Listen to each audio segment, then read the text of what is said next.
public hearing as ALADOT would normally hold.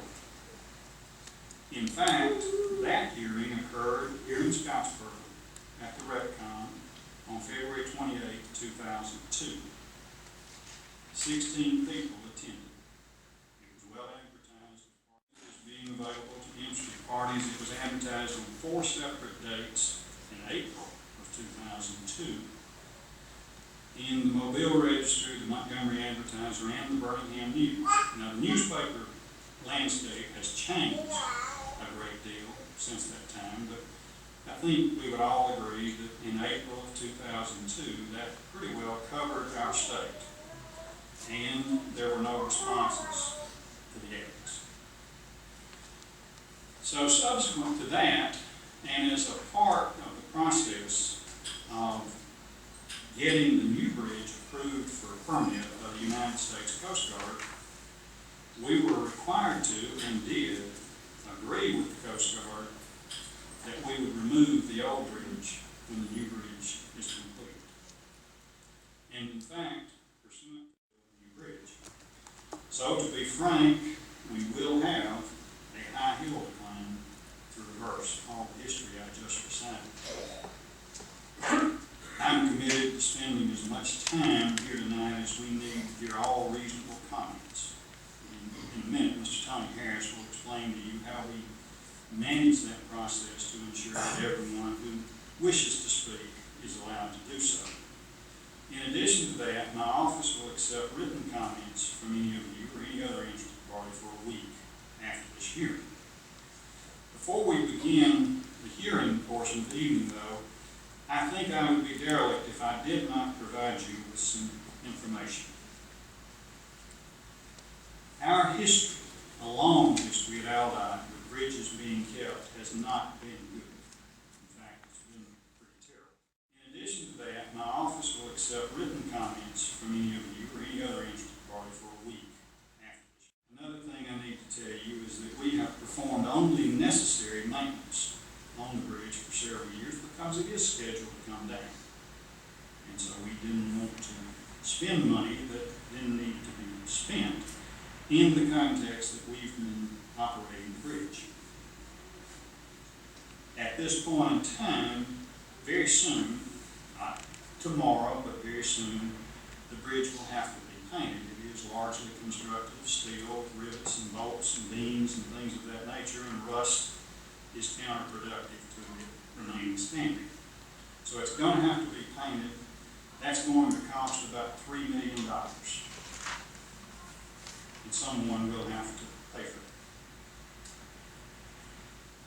it. A new owner of the bridge will have to insure it because it does stand over a navigable stream, and there will be risk associated with owning the bridge.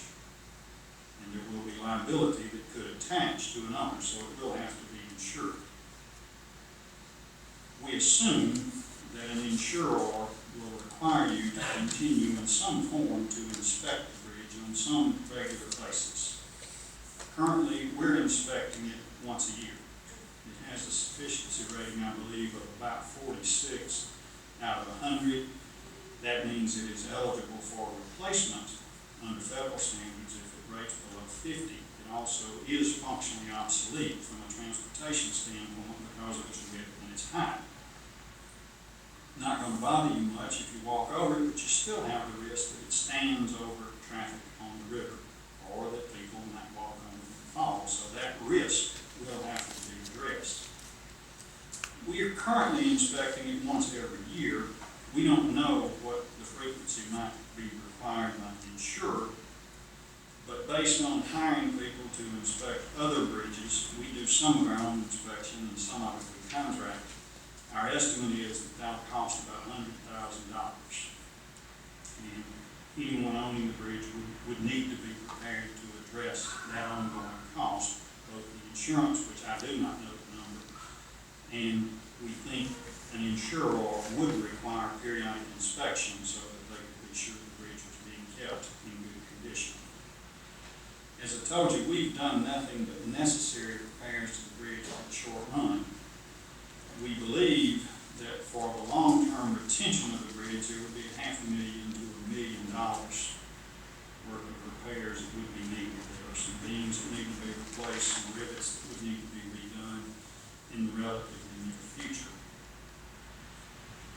addition, new paths would have to be found to the bridge.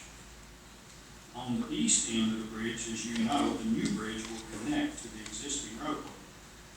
And so that path to the bridge from that end will not be available without some degree of construction. On the west end of the bridge, where the existing eastbound lane of Highway 35 is located, that lane will be filled with buildup to build the eastbound lane of 35 sufficiently high to meet the end of the new bridge, if you were driven out there and looked at it. So, in some manner, a new owner of the bridge will have to provide access to the bridge other than how that access is provided today. We've done nothing to try to estimate that because we don't know how someone might choose to do it. There, of course, will be other expenses that will be incurred in operating and maintaining the bridge, keeping it clean, some, I guess, degree of security on it, keeping damage from paint, the graffiti artists, all of those folks who will tend to visit a structure like that, and someone will have to deal with those expenses. So I felt I would be derelict if I did not inform you of what people have come to me and said, Mr. Cooper, people need to be aware that this bridge is not just something that will stand forever with no operating expenses. We do have a high hill climb. Now, it's up to you whether you want to try to climb it. I will do nothing to inhibit that in any way.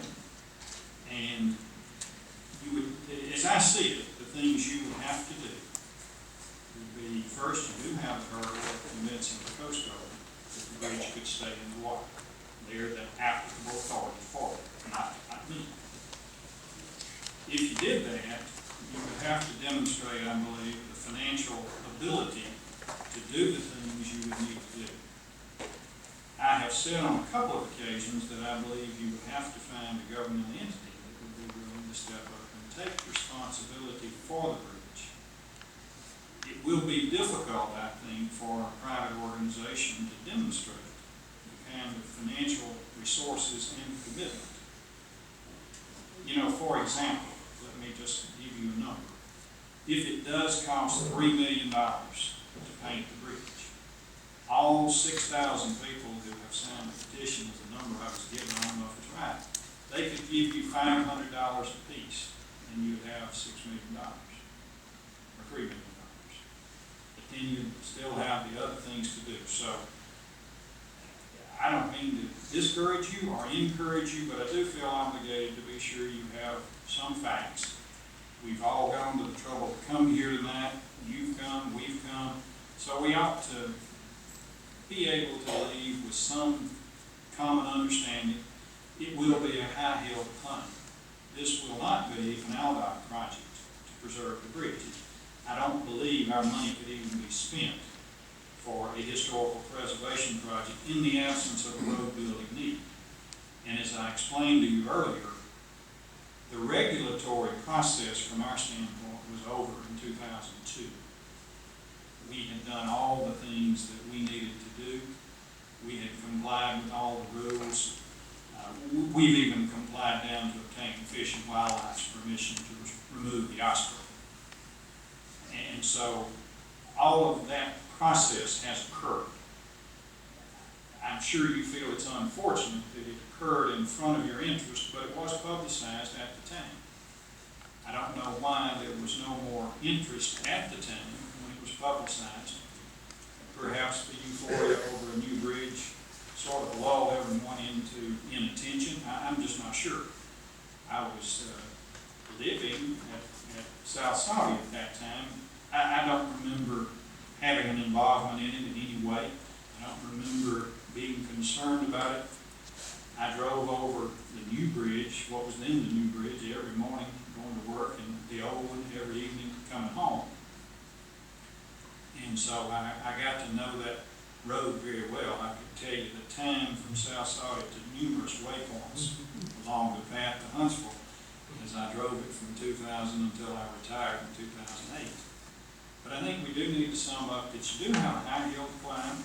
We're not going to try to prevent you from climbing it. If if you want to do those things and can accomplish those things, it's not a big deal to us.